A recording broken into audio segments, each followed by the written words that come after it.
नमस्कार, स्वागत है आप सभी का वीके न्यूज में और मैं हूं आपके साथ रूपल व्यास। श्रद्धा मर्डर केस के बारे में तो हम सब जानते हैं कि कैसे आफताब नाम का लड़का और श्रद्धा नाम की लड़की प्यार में थे और कैसे फिर आफताब ने श्रद्धा का बेरहमी से कत्ल कर दिया। बता दें कि ये दोनों एक बम्बल नाम की डेटिंग ऐप पर मिले थे। वहीं अब इन डेटिंग ऐप पर भी कई सवाल उठने लगे हैं कि क्या ये डेटिंग ऐप्स हमारे भविष्य को खतरे में डाल रहे हैं और क्या ये लव जिहाद का अड्डा बन गए हैं। जहां एक तरफ इस मर्डर केस ने हर किसी की रूह को कपा दिया है, वहीं दूसरी ओर आफताब बिना किसी चिंता के अपनी जिंदगी में जी रहा था। ना उसकी आंखों में पकड़े जाने का डर था, ना ही श्रद्धा की हत्या का अफसोस। वहीं उसी दौरान आफताब ने एक और लड़की को उसी डेटिंग ऐप से अपने घर बुलाया, जबकि श्रद्धा के शरीर के टुकड़े वहीं मौजूद थे और उसके साथ रात भर वहीं रुका। हालांकि उस लड़की का अभी तक पता नहीं लग पाया है। ये पहली बार नहीं है कि हमें ऐसा हादसा देखने को मिला है।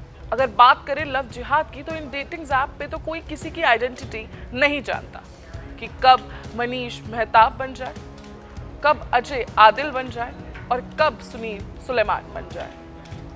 ये किसी को नहीं पता होता कि किसकी आइडेंटिटी क्या है और ऐसे करके लोग अपनी पहचान छुपाते हैं। फिर जब इन लड़कियों को पता चलता है कि अजय आफताब था, तब ये बेरहमी से उसका कत्ल कर देते हैं और उसके 35 टुकड़े न जाने कहां कहां फेंक देते हैं। आपको बताते हैं कि डेटिंग ऐप की सही परिभाषा क्या है। डेटिंग ऐप एक ऐसा जरिया है जिसके माध्यम से लोग अपने बारे में जानकारी देकर इंटरनेट पर रोमांटिक संबंध की शुरुआत करते हैं। हालांकि ऐसे डेटिंग ऐप कई मौजूद हैं इंटरनेट पे, जैसे टिंडर, एस्ले, मीट, हैपन।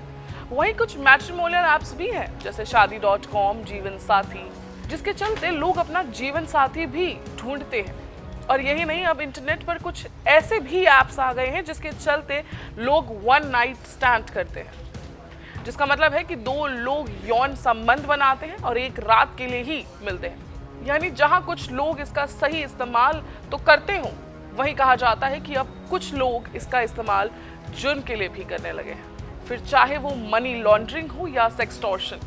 अब सवाल ये है कि ऐसी डेटिंग ऐप्स ना ही सिर्फ अभी बल्कि आने वाली जनरेशन के लिए भी खतरा है, क्योंकि ना तो उसमें किसी आइडेंटिफिकेशन की जरूरत है और ना तो कोई स्ट्रिक्ट रूल्स अभी तक बने हैं।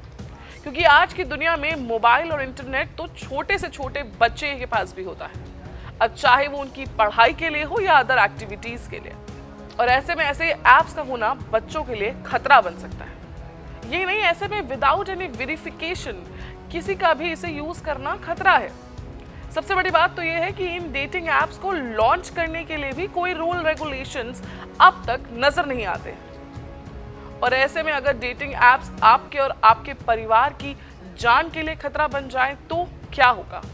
हालांकि इसके पक्ष में बोलने वाले इसे सोशल ऐप बताकर इसकी वकालत तो कर सकते हैं, लेकिन शायद वैसा ही होगा जैसे एक ऑपरेशन ब्लेड से किसी की जान बचाई भी जा सकती है, लेकिन अगर उसका इस्तेमाल किसी की जान लेने के लिए किया जाए तो क्या होगा। ऐसे में अगर डेटिंग ऐप्स आपकी सेफ्टी नहीं रख पा रहे हैं तो हमें खुद संभल कर रहने की जरूरत है। आपकी इस पे क्या राय है, हमें कमेंट करके जरूर बताएं। ऐसी बड़ी तमाम खबरों के लिए बने रहें हमारे साथ वीके न्यूज पर। धन्यवाद। वीके न्यूज, राष्ट्र के नाम।